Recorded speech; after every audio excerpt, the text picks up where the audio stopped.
Good morning students. 8th class में हम कर रहे थे फोर्स एंड प्रेशर। बेटा फोर्स एंड प्रेशर में अब तक हम पढ़ चुके हैं कि भी फोर्सेस क्या हैं, और फिर उसके बाद में हमने पढ़ा कि भी फोर्सेस कितने प्रकार की, contact force, non contact force. Contact force में हमने मस्कुलर फोर्स और फ्रिक्शनल फोर्स पढ़ चुके। इसके बाद में नॉन कॉन्टैक्ट फोर्स हमने शुरू की थी। नॉन कॉन्टैक्ट फोर्स में हमने शुरू किया इलेक्ट्रोस्टैटिक फोर्स और मैग्नेटिक फोर्स। अब हम शुरू करेंगे ग्रेविटेशनल फोर्स, जो कि एक एग्जाम्पल है नॉन कॉन्टैक्ट फोर्स का।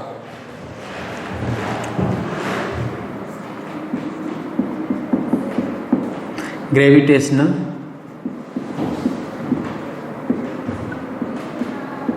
फोर्स। तो बेटा ग्रेविटेशनल फोर्स क्या है? इट इज द फोर्स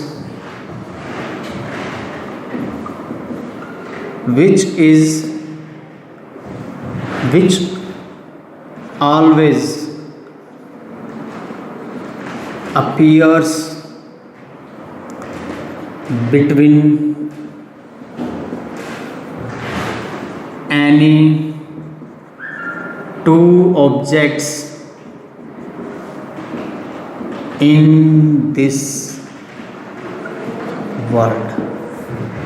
ठीक है बेटा, तो ये जो वो फोर्स है जो हमेशा अपीयर होती है किन्हीं भी दो सब्जेक्ट के बीच में इस दुनिया में, इस वर्ल्ड में किन्हीं भी दो ऑब्जेक्ट के बीच में जो लगेगी फोर्स, उसको हम क्या कहेंगे? ग्रेविटेशनल फोर्स कहेंगे।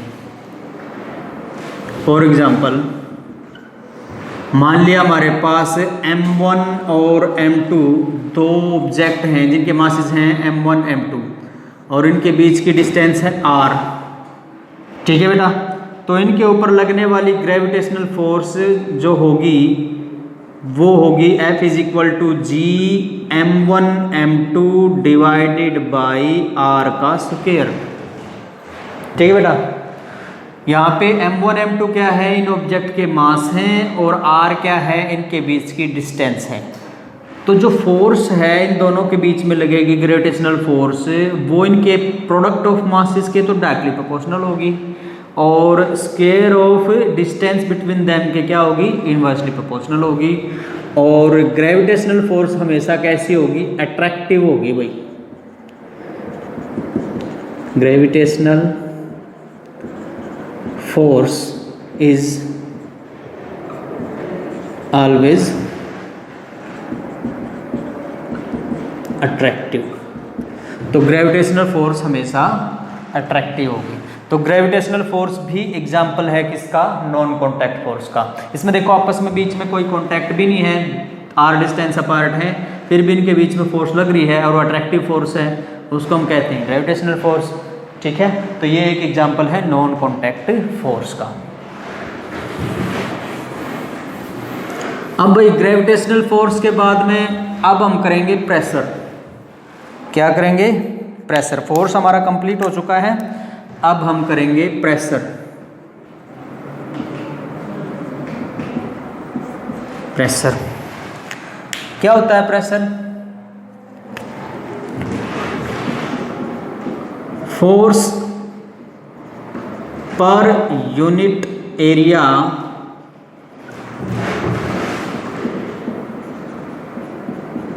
Is called pressure. तो pressure P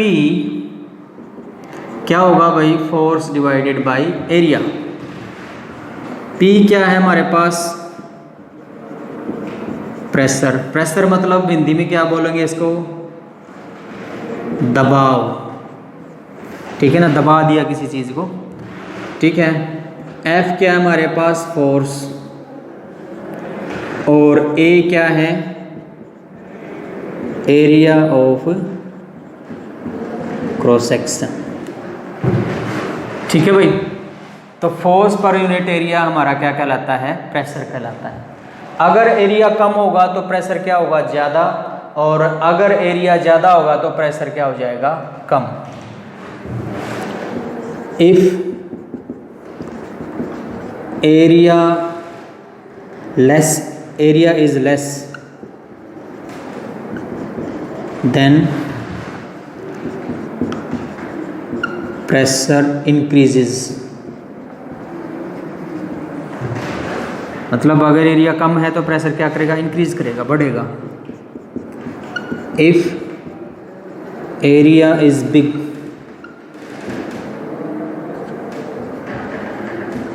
pressure will be less. अगर एरिया ज़्यादा होगा तो प्रेशर क्या होगा, कम होगा। फॉर एग्जाम्पल अगर हम एग्जाम्पल इसमें देखें कि जो नेल होती है ना, नेल, ये जैसे इसकी नेल की टिप होगी और नीचे से ये नेल क्या होगी, नुकीली होगी इस तरह से, ठीक है ना, ये नेल की टिप होगी। अगर हम इस नेल को एक लकड़ी में दबाने की कोशिश करें, तो अगर हम इस टिप की साइड से दबाएं और ऊपर से प्रेशर दें, हथौड़ी से प्रेशर दें, जैसे टिप की साइड से हम नेल को दबाएं और हथौड़ी से क्या दें, उसके प्रेशर दें, तो उसको उस लकड़ी में घुसाना, जैसे नेल है, अगर हम इस पे ऊपर जैसे टिप की साइड से करें और ऊपर से प्रेशर दें, तो ये आसानी से लकड़ी में घुस जाएगी, ये लकड़ी में आसानी से घुस जाएगी। लेकिन अगर हम इसको कैप वाली साइड से करें कोशिश, उल्टा कर दें, कैप वाली साइड से इसको कोशिश करें और फिर जैसे कैप वाली साइड से हम इसको क्या करें, कोशिश करें और फिर से दबाएं ऐसे, तो हम देखेंगे कि कैप वाली साइड से लकड़ी में नेल का घुसना मुश्किल हो जाता है। टिप वाली साइड से नेल लकड़ी में आसानी से घुस जाती है, लेकिन कैप वाली साइड से लकड़ी में नेल घुसना मुश्किल हो जाता है। ऐसा क्यों? क्योंकि बेटा कैप वाली साइड से देखें तो एरिया क्या हो जाता है, ज़्यादा हो जाता है, और अगर एरिया ज़्यादा होगा तो प्रेशर क्या हो जाएगा, कम। तो जितना प्रेशर हमें चाहिए वो नेल लकड़ी में घुसाने के लिए वो मिल नहीं पाता, ठीक है। ऑन द अदर हैंड अगर हम ये बात करें, टिप वाला जो है ये पोर्शन है, जो नुकीला जो पोर्शन है, इसको लकड़ी पे लगा के ऊपर से करें तो नुकीला पोर्शन क्या है, इसका एरिया क्या है, कम है, एरिया ऑफ सेक्शन क्या है, कम, तो प्रेशर क्या लग जाएगा, ज़्यादा लग जाएगा, तो ये लकड़ी के अंदर आसानी से घुस जाएगी, ठीक है, ठीक है बेटा। तो ऊपर अगर देखें तो टिप वाली साइड जो कैप वाली साइड है वहाँ से तो नेल घुसानी मुश्किल हो जाती है, लेकिन टिप वाली साइड से नेल क्या हो जाएगी, आसानी से घुस जाएगी। इसका कारण क्या है कि टिप वाली साइड से प्रेशर ज़्यादा लगेगा, और अगर हम बात करें जो कैप वाले पोर्शन साइड है उस पर प्रेशर क्या है, नेल पे कम लगेगा, इतना प्रेशर लग नहीं पाएगा, ठीक है। इस वजह से उसमें घुसना आसान नहीं होता और इसमें घुसना आसान हो जाता है। चलो नेक्स्ट है बेटा atmospheric pressure.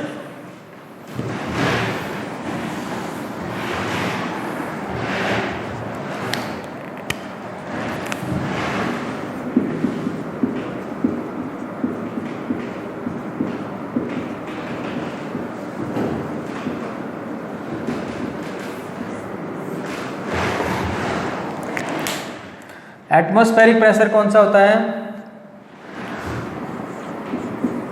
It is the pressure due to different gases present in our environmental envelope, mental envelope, ठीक है भाई।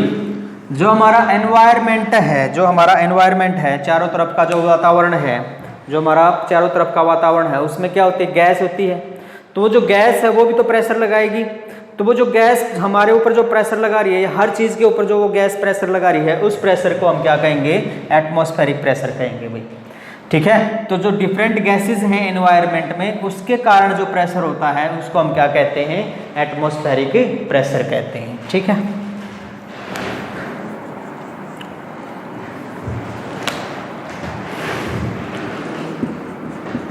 Atmospheric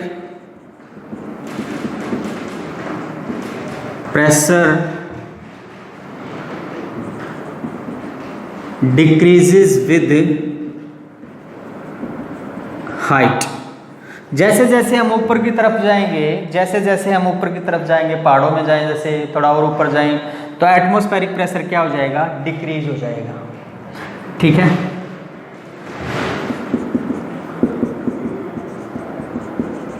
atmospheric pressure increases with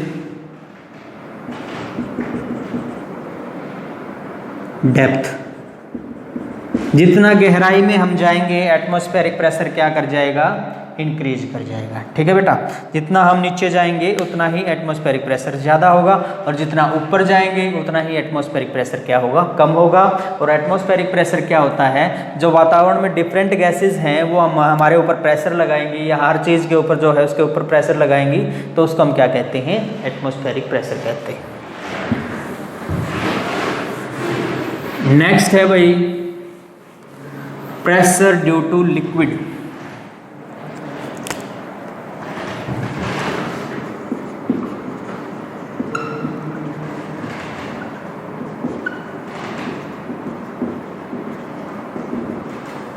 liquid बोल दो या फ्लूइड बोल दो, कोई भी ठीक है। अब लिक्विड लगा लो या वाटर लगा लो, ब्रैकेट में वाटर कर लो, वाटर के कारण प्रेशर देख रहे हो। तो देखो बेटा, वाटर की जितनी ज़्यादा हाइट होगी उतना ही क्या होगा, प्रेशर होगा। ठीक है। अब फॉर एग्जांपल मान लो यहाँ पे हमारी टैप लगी हुई है, यहाँ पे टोटी, ठीक है, टंकी है पानी की भरी। जब ये फुल भरी होती है तो यहाँ से जो पानी का प्रेशर है वो क्या होता है, ज़्यादा आता है। जो पानी निकलने का जो प्रेशर है वो क्या होता है, एकदम से ज़्यादा आता है जब ये फुल भरी होती है। जैसे जैसे पानी की हाइट इसमें कम हुई तो यहाँ से भी जो प्रेशर है वो क्या हो जाएगा, कम होना शुरू हो जाएगा। ठीक है। जब तक पानी की हाइट इसमें फुल है तो इसमें प्रेशर क्या है, पानी का ज़्यादा आ रहा है। तो जैसे जैसे पानी की हाइट यहाँ से कम होगी, हाइट ऊपर से क्या हो गया, पानी नीचे निकल गया, तो हाइट क्या होगी, कम होगी। तो जो पानी का प्रेशर है यहाँ पे टैप से, वो भी क्या हो जाएगा, कम हो जाएगा। ठीक है। लिक्विड वाटर ही लिखो, water always rises pressure on the surface। पानी हमेशा सरफेस के ऊपर क्या राइज करेगा, प्रेशर राइज करेगा। The pressure on the surface due to water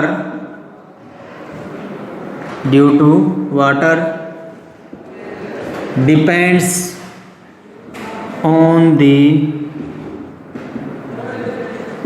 height of the tank। ठीक है। टैंक की जितनी हाइट होगी, जहां तक वाटर होगा, तो उस पे डिपेंड करता है। अगर टैंक में वाटर लेवल ज़्यादा है तो प्रेशर क्या होगा, ज़्यादा होगा। अगर टैंक में वाटर लेवल कम है तो प्रेशर क्या होगा, कम होगा।